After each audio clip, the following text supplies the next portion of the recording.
할렐루야. 이 시간 예배 자리에 나와서 그리고 방송을 통해 기도의 자리를 지키시는 모든 성도님들에게 하나님의 크신 은혜와 평강이 함께 하시기를 주님의 이름으로 축원합니다. 오늘 말씀의 제목은 회복의 은혜를 힘입을 때입니다. 회복의 은혜를 힘입을 때입니다. 회복 탄력성이란 말이 있는데요.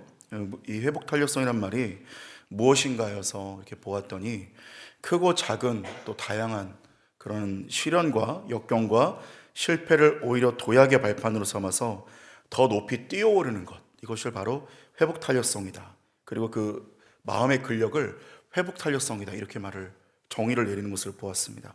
그런데 이것에 대해서 이 회복 탄력성, 그러니까 마음의 근력을 가지고 여러 가지 시련과 실패를 이겨나가는 힘을 계속적으로 근력을 키워나가는 방법이 세 가지가 있다고 보니까 작은 일에도 감사하고 또 나의 강점을 개발하고 규칙적으로 운동하고 이러한 것들이 있었습니다.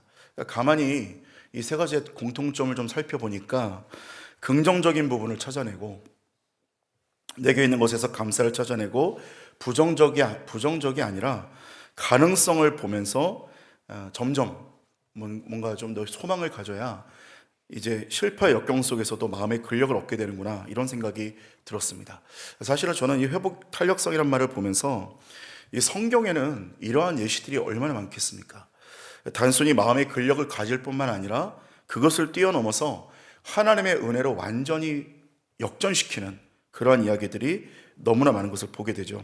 사실은 마음의 근력, 상황에 대한 긍정적인 인식에 대한 수준이 아니라 우리는 성경적인 신앙을 가지고 보았을 때는 성경에는 이미 만신창이가 되고 쓰러진 인간도 회복시키는 하나님의 놀라운 사랑을 우리가 볼 수 있게 됩니다. 우리가 어제는 7장을 보면서 이러한 내용이 등장을 했는데요. 하나님 앞에서 금식을 계속해야 되겠습니까? 이렇게 질문을 하나님께 던지니까 하나님께서 거기에 대해서 답변을 하시죠. 유대인들은 4번의 금식절기를 지켰는데 그 금식절기들이 모두 그들의 치욕스러운 바벨론 포로기에서 비롯된 것들이었습니다. 성전이 함락되고 포로로 끌려가고 무너진 모든 것들에 대해서 추도하는, 그리고 기억하는, 다시금 회복을 기원하면서 그들이 금식하고 기도를 했는데, 하나님께서 어제 7장의 내용에서는 금식을 더 이상 하고 안 하고의 문제가 아니라 너희들이 참된 금식이 아니다, 이렇게 꼬집으면서 이들을 책망하시고 영적인 개선을 원하는 장면이 등장을 했었습니다. 자, 근데 그런 반면에 오늘 8장에서는 다시금 내용이 바뀌는데 마치 영화의 어떤 카메라가 씬이 바뀌는 것처럼 전혀 다른 국면으로 이제 말씀을 하시는데, 오늘 전체의 내용은 말 그대로 단순하게 한마디로 말하자면 유다 백성들의 회복입니다. 회복에 대해서 말을 하고 있어요. 그러니까 하나님은 지금 유다 백성들의 전체적인 회복을 말씀하시고 선언하시면서 또 한 가지 말씀하시는 것은 내가 너희들이 하나님이 되었다, 너희들이 하나님이다, 이렇게 말씀을 하고 있다는 것입니다. 여러분, 오늘 15절의 말씀에 보니까 유다 백성들에게 얼마나 큰 위로가 되었을까 한번 생각을 해봤습니다. 15절의 말씀 보니까 이제 내가 다시 예루살렘과 유다 족속에게 은혜를 베풀기로 뜻하였나니 너희는 두려워하지 말지니라. 이 말씀을 볼 때 얼마나 큰 위로가 되었을까 생각을 해봤습니다. 대부분의 부모님들이 자녀들이 잘못했을 때 이러한 행동을 취하는 것 같아요. 먼저는 잘못된 거 분명하게 경고하고 지적합니다. 너 이거 잘못했다, 너 이거 경고한다, 아빠가 경고한다, 너 더 이상 하지 마, 이렇게 얘기를 하다가 이제 그러고 나서도 변화가 없으면 어느 정도 이제 계속되면 이제 혼내거나 매를 들어서 잘못된 것을 고치려고 합니다. 그리고 나서 자녀들에게 다시금 잘못을 한 번 더 인지해주고 지적하고 왜 그 부분이 잘못된 것인가 한 번 더 가르쳐주고요. 자, 그리고 자녀들이 충분히 느꼈다고 생각할 때 마지막에는 어떻게 하죠? 자녀들을 끌어안아주고 사랑한다고 말해주고, 엄마 아빠가 본심이 원래 그건 아니고 내가 너를 너무나 사랑해서 이렇게 한 거다, 이렇게 하면서 또 축복을 해요. 넌 앞으로 이것만 고치면 더 잘 될 거야. 이게 부모의 마음이죠. 자, 그러니까 말하자면 오늘 8장은 오늘 우리 부모님들이 마지막으로 하는 모습, 끌어안고 축복하고, 엄마 아빠 마음은 그게 아니야, 잘 될 거야, 내가 너를 축복한다, 엄마 아빠는 네 편이야, 지금 이거를 하고 있는 하나님의 본심과 사랑을 우리가 볼 수 있는 것이죠. 자, 오늘 우리가 이 본문을 볼 때 우리가 가질 수 있는 희망과 기쁨은 무엇이겠습니까? 하나님은 선하시고 우리를 사랑하신다는 사실에 대해서 우리는 소망과 기쁨을 가질 수 있는 줄로 믿습니다. 그렇다면 오늘 하나님께서는 유다 백성들에게 회복의 말씀을 약속하실 뿐만 아니라 실제로 유다 백성들을 회복시키시고 그리고 또 동일한 회복의 은혜를 허락하시는데 오늘 우리 성도들에게도 동일한 회복의 은혜를 허락하여 주실 줄로 믿습니다. 오늘 우리가 회복해야 될 것들, 그리고 하나님께서 모든 상황과 환경 가운데 회복과 함께 가장 주고 싶으신 그것은 무엇인가, 진정한 회복은 무엇인가, 함께 말씀을 나누며 은혜의 말씀 나눌 수 있기를 원합니다. 첫 번째로 하나님의 임재 회복입니다. 하나님의 임재 회복입니다. 본문의 1절의 말씀을 보니까 이렇게 말씀하죠. 만군의 여호와의 말씀이 임하여 이르시되, 이렇게 말씀하고 있습니다. 말씀이 임한다, 이렇게 말씀을 하고 있어요. 러시아의 소설가인 안드레이 비토프는 27살이 되던 해에 인생의 깊은 절망에 빠져들고 죽고 싶은 마음이 들었어요. 그런데 그가 지하철에 쓰여진 한 문장이 긁기 때문에 갑자기 마음에 평강이 일어났습니다. 그게 무엇이었느냐면 하나님 없는 인생은 그 어떤 의미도 느낄 수 없다. 그것을 보는 순간 그의 심령에 하나님의 빛이 들어오는 그러한 경험을 했다라는 거예요. 여러분, 성도가 회복하는 타이밍이 언제겠습니까? 하나님의 말씀이 임할 때라는 거예요. 아무리 힘이 들어도 하나님의 말씀이 들려지기 시작하면 살아나게 된다는 겁니다. 이따금 이러한 감정들을 듣게 되는데 상황과 환경에 문제가 생겨서 참 힘들었어요. 근데 성경을 보다가 말씀이 내 안에 레마로 박히게 되고, 혹은 목사님의 설교를 듣고 나서 회복의 은혜가 일어나서 다시 살림을 얻었다, 이러한 감정들을 들을 때가 있다는 겁니다. 여러분, 마치 에스겔 37장에 보면 마른 뼈들이 하나님의 말씀이 선포될 때 거기가 육체가 들어가고 힘줄이 생기고 거기에 또 생명력이 들어가면서 큰 군대가 되는 환상을 보여주셨던 것처럼 오늘 말씀에는 생기가 있고 능력이 있고 그리고 살아내는 힘이 있다는 것을 믿으시길 바랍니다. 그러므로 성도가 사는 진짜 힘은 무엇입니까? 오늘 기도하다가 응답받아서 환경과 상황이 바뀌는 것도 은혜지만 환경과 상황이 바뀌지 않아도 여러분, 오늘 말씀 보다가 혹은 기도하다가 말씀을 듣다가 오늘 말씀이 내 안에 레마로 부딪혀서 오늘 상황과 환경이 바뀌지 않아도 이 말씀이 믿어지는 은혜, 내가 너와 함께 있다는 말씀이 갑자기 믿어지는 은혜, 내가 너를 사랑한다는 말씀이 정말 내 안에 사무치는 은혜가 임하기 시작하면 그때의 환경 회복이 일어나지 않아도 말씀을 통해 내 심령 회복이 일어나면 오늘 그것이 진정한 회복의 시작이 될 줄로 믿습니다. 그러므로 성도의 진짜 회복은 상황의 회복이 아니라 말씀이 회복되는 것입니다. 말씀이 살아나고 심령이 살아나면 그때부터 진정한 회복이 일어나기 시작한다는 거예요. 역으로 말씀이 회복이 없으면 아무리 상황과 환경 회복이 일어나도 말씀에 대한 심령 회복이 없으면 오히려 정말 지옥 같을 수도 있다는 거죠. 상황은 다 좋은데 내 심령은 갈급하다면 오히려 성도에게 그것은 진정한 회복이 아닐 수 있다는 것입니다. 여러분, 오늘 말씀의 회복이 있는 저와 여러분 되기를 주의 이름으로 축원합니다. 오늘 3절의 말씀을 보니까 또 이렇게 말하는데, 여호와가 이같이 말하노라. 내가 시온에 돌아와 예루살렘 가운데 거하리니 예루살렘은 진리의 성읍이라 일컫겠고 만군의 여호와의 산은 성산이라 일컫게 되리라. 이렇게 말씀하고 있습니다. 오늘 보니까 예루살렘이 진리의 성읍, 여호와의 선이 성산이라 일컬음 받는 유일한 방법은 무엇이냐면, 다시 말해 성도에게서 진짜 성도의 맛이 나고 정말 성도로서 거룩함을 회복하는 것은 어떤 방법으로 가능하겠냐라는 것이죠. 한국 교회사를 보니까 처음 복음이 들어오고 나서 기독교 초기와 일제강점기에 우리 성도들에 대한 신용도와 평가는 어마어마하게 높았습니다. 그래도 성도면 아무리 기독교를 싫어해도 성도는 그래도 진실하다, 성도는 그래도 뭔가 다르다, 거룩하다, 이러한 세상 사람들의 평가가 있었습니다. 심지어 기록에 보니까 순사들이 뒤에 있다가 교인들이 앞에 나와서 자신의 죄를 고백하고 눈물로 회개하고 끊어낼 때 그 죄를 듣고서는 거기서 바로 연행해가는 그런 해프닝도 있었다고 합니다. 여러분, 그러니까 그만큼 성도들의 모습이 거룩하고 양심과 윤리적인 삶, 성도의 높은 도덕성이 있었다는 거죠. 그래서 지금도 사실은 그 윤리성과 도덕성을 회복하자, 이런 얘기들이 많이 있습니다. 그렇지만 사실은 초대교회나 한국교회 초기의 모습에 그 윤리성이 회복되기 바로 이전에 있었던 가장 선행됐던 일이 무엇이었냐면 영적인 임재 회복이 있었다는 거예요. 사실 죄송하지만 우리의 직분이나 교회 다닌 연륜이 우리의 도덕성과 윤리적인 부분을 완벽하게 회복시켜주지 못합니다. 내가 교회 다닌 어떤 시간들이 나를 도덕적으로 완벽하게 만들어주지 못합니다. 물론 어느 정도 도움은 될 것이고 다른 사람보다 점잖게 보여지는 그런 모습이 있을 수 있지만 그것만으로는 부족하다라는 거예요. 오늘 성도의 모습에서 진리와 거룩이 회복되어지고 일컬어지는 유일한 방법, 저것은 진리의 성읍이다. 정말 거룩한 산이다. 예루살렘과 여호와의 산이 평가받았던 것처럼 오늘 성도가 하나님 앞에 또 세상 앞에서 성도로서 서는 유일한 방법은 하나님의 임재 회복밖에는 없다라는 사실입니다. 여러분, 오늘 하나님이 가장 주고 싶은 회복, 그것은 우리 성도들로 하여금 하나님의 임재의 회복인 줄로 믿습니다. 오늘 그 무엇보다 주의 임재 회복을 간구하고 갈망하는 저와 여러분 되기를 주의 이름으로 축원합니다. 두 번째로 하나님의 사랑에 대한 신뢰 회복입니다. 하나님의 사랑에 대한 신뢰 회복입니다. 본문의 2절의 말씀을 보니까 이렇게 말씀합니다. 만군의 여호와가 이같이 말하노라. 내가 시온을 위하여 크게 질투하며 그를 위하여 크게 분노함으로 질투하노라. 이렇게 말씀하고 있습니다.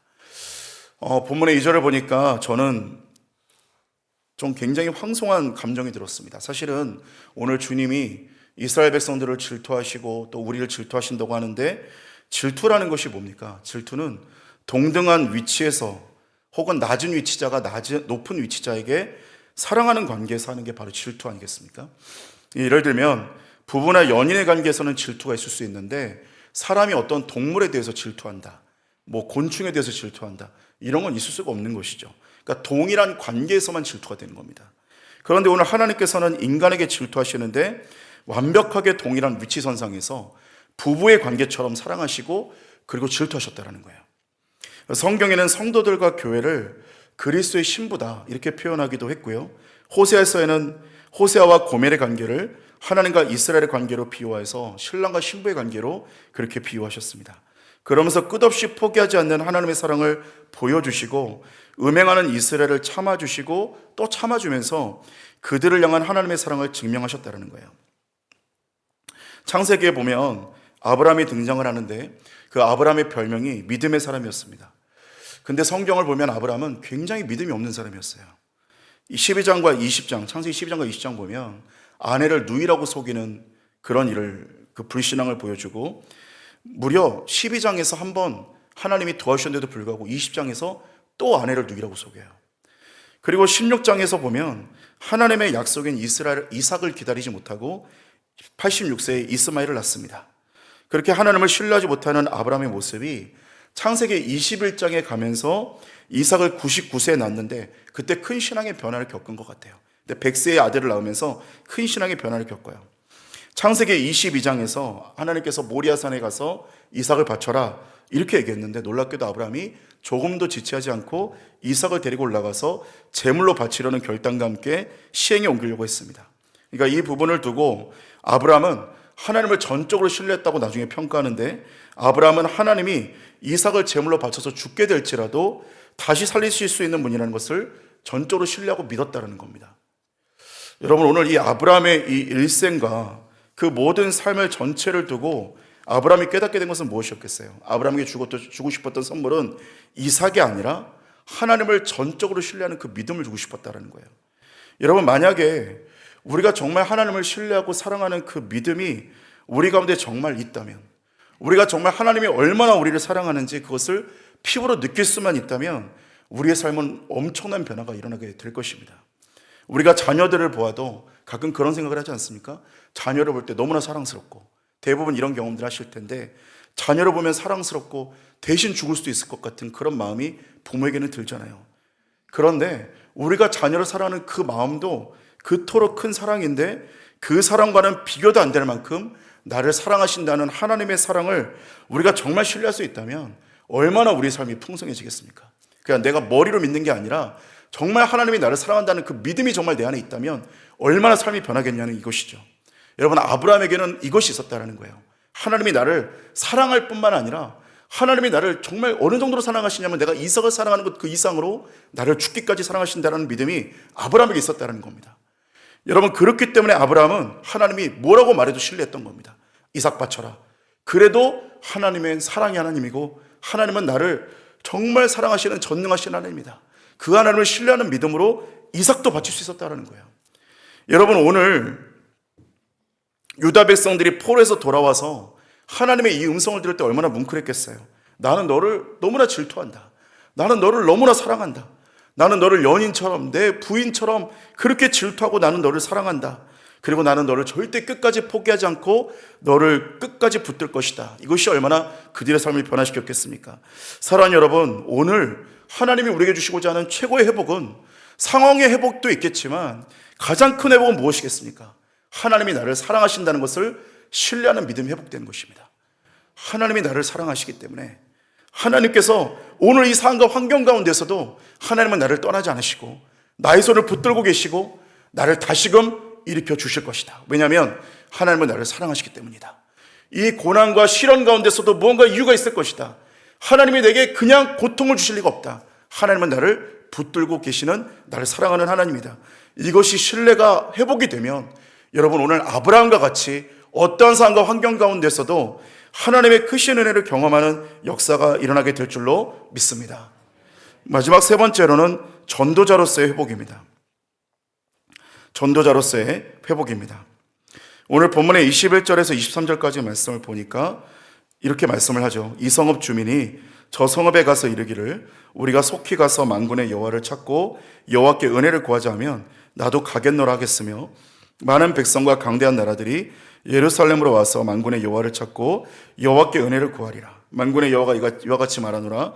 그날에는 말이 다른 이방 백성 10명이 유다 사람 하나의 옷자락을 잡을 것이라. 곧 잡고 말하기를 하나님이 너희와 함께 하심을 들었나니 우리가 너희와 함께 가리하고 하노라 하리라 하시니라. 오늘 이제 유다 백성들에게 일어났던 회복은 무엇이었냐면 하나님의 살아계심을 증거하는 새로운 삶을 살게 됐다는 겁니다. 여러분, 우리 성도에게 주어진 축복은 여러 가지 모든 회복이 있겠지만 최고의 회복은 바로 증인으로서의 회복이에요. 오늘 성경에 보니까 이방 백성 10명이 유다 백성 1명의 옷자락을 잡았다, 이렇게 말씀을 하고 있습니다. 이것은 단순히 숫자 이방 백성들의 10명이 1명 이렇게 얘기하는 게 아니라 많은 사람들이 회복되어진다는 것을 말씀을 하고 있는 것이에요. 여러분, 오늘 은혜를 입은 사람은 반드시 다른 사람에게 복음을 전하는 사명을 갖게 되고 능력을 갖게 됩니다. 한 소녀가 미국 보스턴에 위치한 정신병원 지하병동에 격리 수용되어 있었는데 이 여인은 조울증과 불안증이 있었습니다.